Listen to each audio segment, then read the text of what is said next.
mar chwalo penjo mari wantiere kacha live mar ote machuok ariyo adek auchiel nono wanyago kod mbaka bende live kacha wantie Facebook Ramogi TV ke imbui mar X kachiel gi Ramogi TV Kenya mbui mar YouTube duto arwake pache chenro ne masiunde mar ohala nyaka angi ka saa 7 mar odiochieng' machiegni dani nyiswa sigandi ni chopo kanade makoro ini uso udi. Lydia, ane sales nachako chon kane ane University Eldoret kane waloroga school to nokadhiga dala anti na odak Eldoret koro nadhiga ir anti na to nene gi duka mana use gik moko mopogore koro na konyaga as a sales person koro ane all my university years te natimo mana sales nokadhiga dala ka joloro koro akonyo anti na uso no chakoga gi uso jiko iluongo ni energy saving charcoal energy saving jiko wauso nyaka mo mag mine wauso nyaka tong then koro kana tieko university tabiro Nairobi to nachako ga gi wach mar puonjo koro nabiro Nairobi kaka as a teacher but koro because nan gi passion mar sales chaka doga yudra kendo e company mar Chinese mane loso kombe at River kone wa manufacture plastic chairs to no uso all over the country kona chako kaka junior sales person bar either rank ba bedo nyaka head of sales department then koro corona biro that was now in 2019-2020 ka corona biro to no miswani koro wati from home koro it is during that time mane tiyo from home ema usepna moro mane be wasomo go achiel yo ahero kocha ilonga ni Anthony Okech ema ne timo ga real estate koro no invite ani mona bia konye timo real estate tunatimo ga high end real estate in Kilimani, in Kileleshwa, in Parklands koro ermano puonja matin for almost 3 to 6 months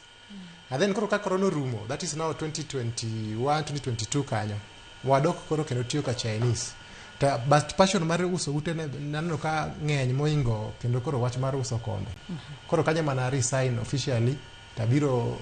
into real estate koro isomo nisoma nokasomo kana real estate nokasomo real estate nasomo BSc in botany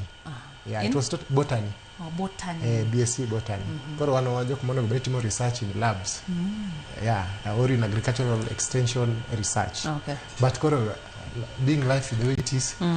why you drink or real estate moro kiyudo gimitime lai mane somo konsolata nyiswa sigandi gikana koro an to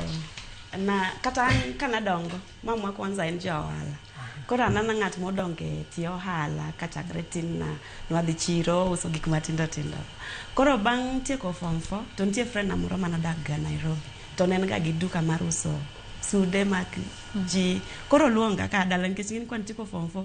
samoro thuolo mar dhi mbele koro tami koro in dala kacha koro friend ane manoluonga to duoga okela Nairobi koro achako tiyo ne uso lewni nitie kamoro maniluongo ni Weiwei ka Nairobi kanyo but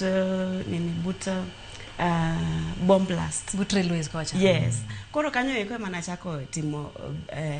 sales kanyo ema koro achako learn sales maber ma bang'e koro create your interest mar ng'eyo mo koro bang'e to a resign e tijno ema koro ayudo osiepna moro to ayudo ko Orlando ni gimanyo jo sales manyalo uso ute Crystal Rivers te kamoro miluongo ni Crystal River yo Athi River kocha koro ema apply koro kaka na apply to gimiyo wa thuolo to ne gidwaro jok ma pod okia gik madhi gi utego mondo koro gipuonjgi koro kanye manadhi mochak puonjowa maber mwang'e wach kaka iuso ute gi gimoro amora koro kanye manachake e uso ute uso utego it was in 2023 wauso utego for some time koro ka utego chiegni rum tawuok ana koro we tijno adhi e tich moro kendo mar koro uso lewni but koro pod naera uso ute alafu na post ga online seche moko kanena na otimoro maber ng'ato ko share kod data post ni online koro nadhi kamano ma bang'e aduga yudra ambi Danco Properties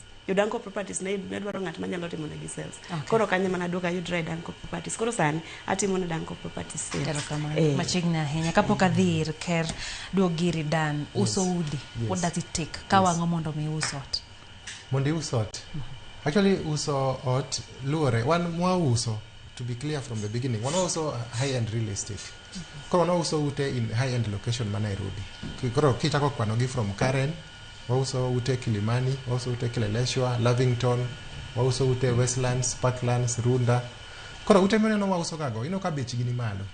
kata ka en apartment yudo ka bechgi ni malo. Koro mondo waus ute ma bechgi ni malo dwaro ga a lot of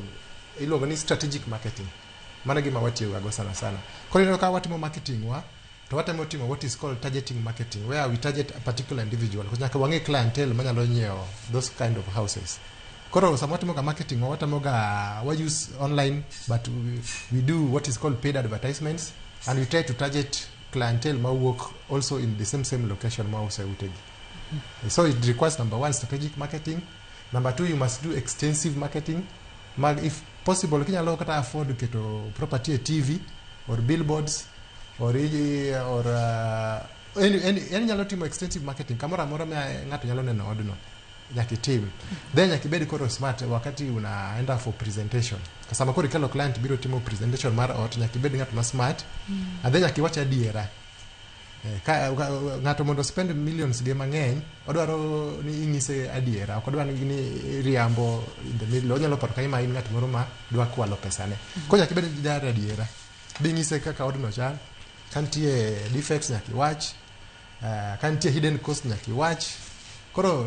kiriwo mago te to koro you are in a good position to sell. And that is how kata wan wase manage for now 5 to 6 years. Okay. Uso ute in these areas. Erokamano ahinya ker thothne ji ong'eyo jogedo kaeto ging'eyo jouso. To dhiro neno to surveyor ne ang' donjo kanye. Ere kama surveyors donje chenro ne te. Okay. Erokamano.